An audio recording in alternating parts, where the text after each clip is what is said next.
አሁን ሐዋሳ ላይ የቤት ኪራይ ዋጋ ሲጨምሩ ምክንያት በማያሳምን ምክንያት መልኩ የቤት ኪራይ የተጨመረበት የቤት ኪራይ ናላውን አዙሮት ያለን ማህበረሰብ በየዕለቱ አምጣ በየዕለቱ ጨምር እየተባለ ያለ ማህበረሰብ ባጃጅ መስራት አትችልም፣ ወደ ጥግ ውጣ ተባለ እሺ አለ። ከዛ ኪዩትም እንትን ማለት አትችልም ተባለ እሺ አለ።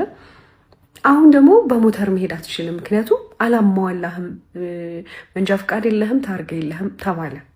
እሺ ችግር የለውም የህግ ነው።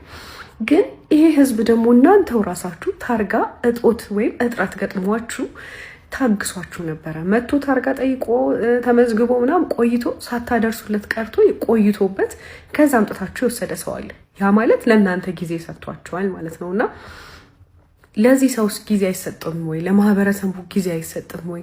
ሌላው ደግሞ ኪዩትን ምንም ስታስወጡ ይታወቃል። ለከተማው ስታንዳርድ፣ ለከተማው ውበት፣ ከዘርፍ አንጻር ምናምን ብላችሁ ሊሆን ይችላልና ህዝብን ያማከለ ሌላ ተመራጭ ወይም ሌላ ምርጫ አለ ወይ? ለትራንስፖርቴሽን የተዘጋጀ ያ ሁሉ ኪዩት ያ ሁሉ ባጃጅ ታክሲም ኖሮ ከተማው የታክሲ ጦት ምን ያህል ችግር እንደሆነ ታውቃላችሁና ያንን የሚተካ ሌላ ነገር አምጥታችኋል ነውስ? እነዛ ስለወጡ እነዚህ ምንድናቸው 6 ሰዎችን የሚጭኑት ብቻ እንዲሰሩ ተደርጓል። እና ምን ያህል ቁጥር አላቸው የሚለው እሱን ለእናንተ ልተው እና ይሄ ማህበረሰብ በቃ የኑሮ ሲስተሙ በጣም እየከበደ ያለ ማህበረሰብ ነው እና በኪዩት መንቀሳቀስ አትችልም፣ በኪዩት ስራ ሰርተ መግባት አትችልም የተባለ እሺ ብሎ ያለን ሰው በሞተርም አትሄድ ምን ይሁን ቆይ ይብረር እሺ ያላችሁት እኮ ልክ ነው፣ ግን ገደብ ያስፈልገዋል፣ ጊዜ ያስፈልገዋል። ሌላ ደግሞ እንደ እንትን ያላችሁት ምንድነው ዝርፊያ ምናምን ብላችኋልና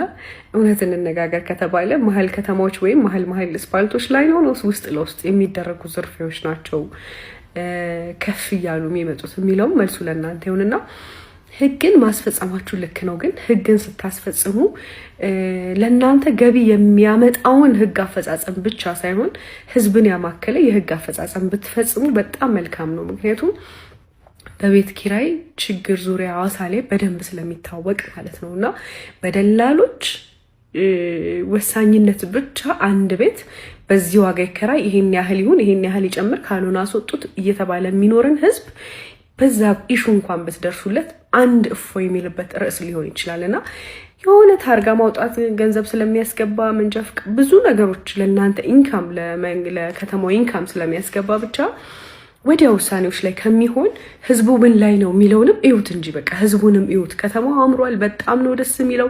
ግን ከተማው ላይ የሚኖረውን ህዝብም ዞር ዞር ብላችሁ ተመልከቱት ለማለት ነው።